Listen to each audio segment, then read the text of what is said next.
What language actually built the world you're living in right now? Not the one with the most speakers, not the one you're hearing this in, the language that built the systems around everything you run in: law, science, trade, mathematics, the invisible architecture underneath modern civilization. Welcome to the Airlearn Language Show.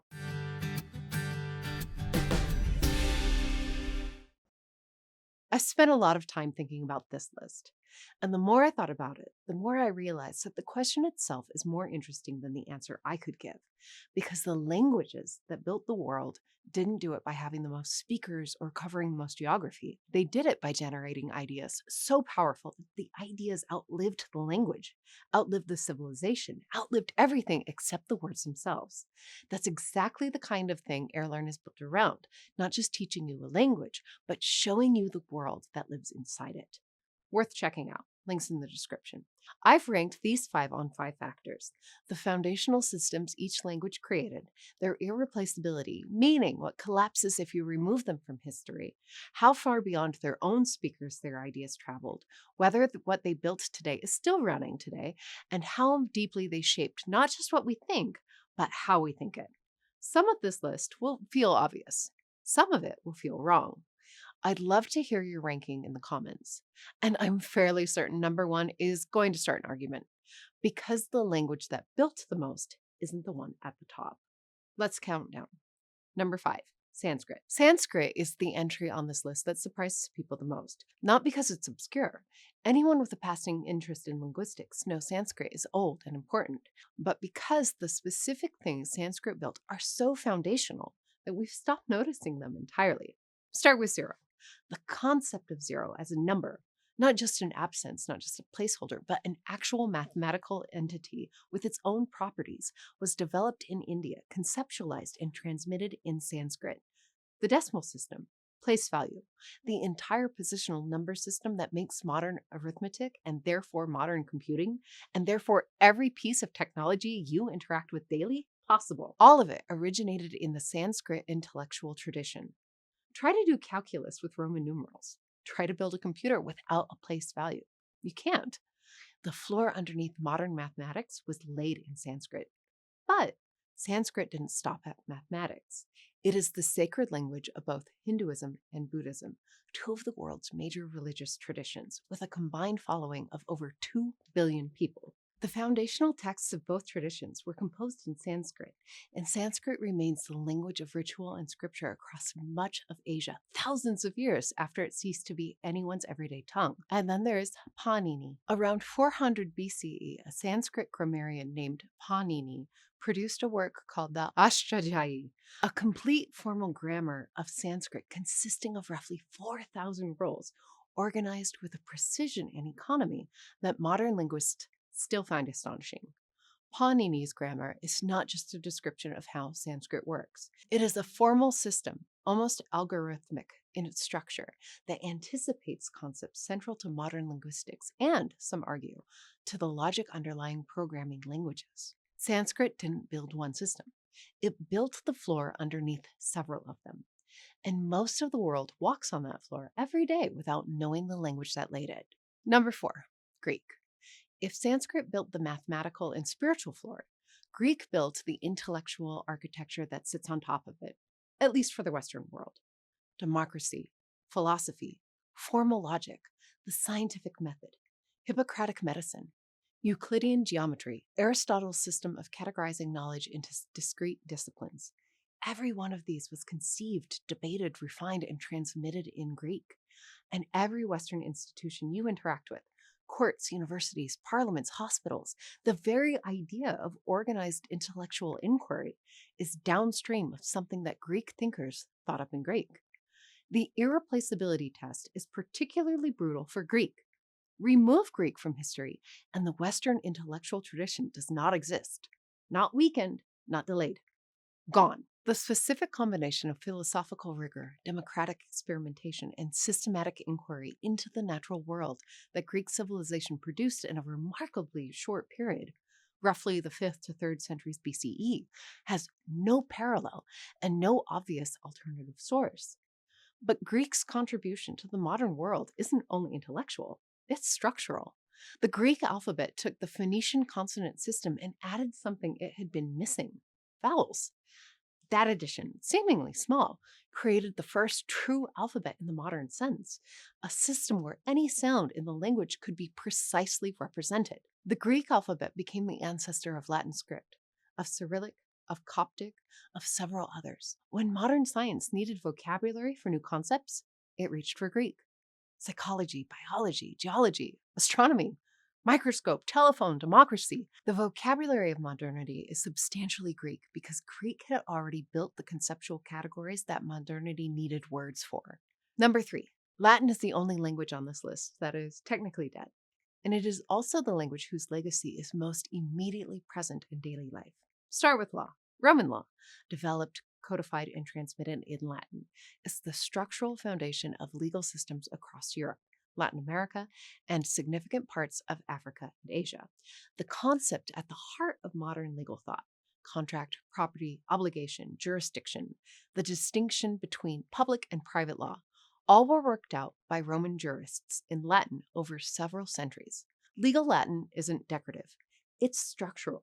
The phrases habeas corpus, pro bono, de facto, mens rea are still used in courts today, not out of tradition, but because they carry precise meanings that evolved over centuries and haven't been bettered. Then there's the Catholic Church, the longest running institution in Western history, which operated exclusively in Latin for over 1,500 years.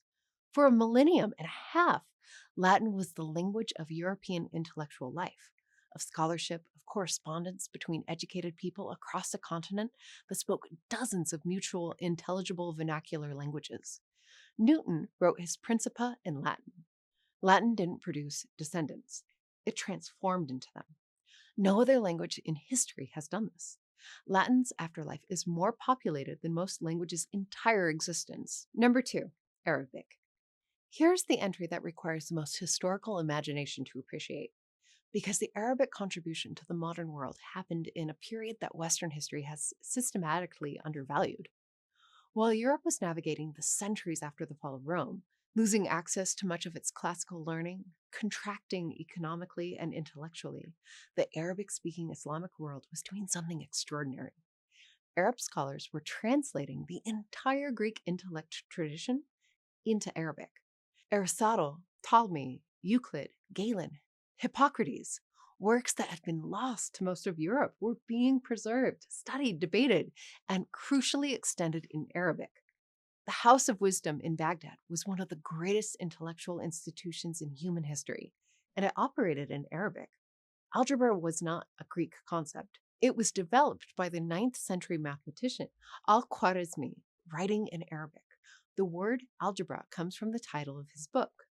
The foundations of modern chemistry, including the word itself, were laid by Arabic-speaking scholars. The decimal numerals that Sanskrit originated reached Europe through Arabic transmission. Without the Arabic bridge, Europe might never have recovered its own classical inheritance.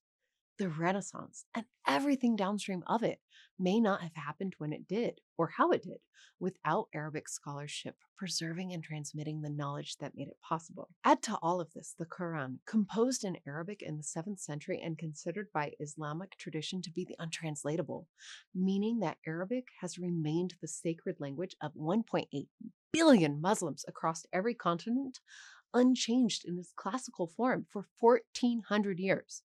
No other language has maintained that kind of continuous sacred authority across that scale of geography and population. Number 1, English. This is the controversial pick. I know it. And I want to be precise about why English is at the top, because the argument is not the obvious one. English did not invent zero. English did not invent democracy or formal logic. English did not preserve Greek science or build the foundations of law. English inherited every single thing on this list. It arrived late, it borrowed aggressively from every language it encountered, and for most of its history, it was a minor regional tongue in a small island at the edge of Europe. So why number 1? Because of something no language in history has ever done before, and which English is doing right now.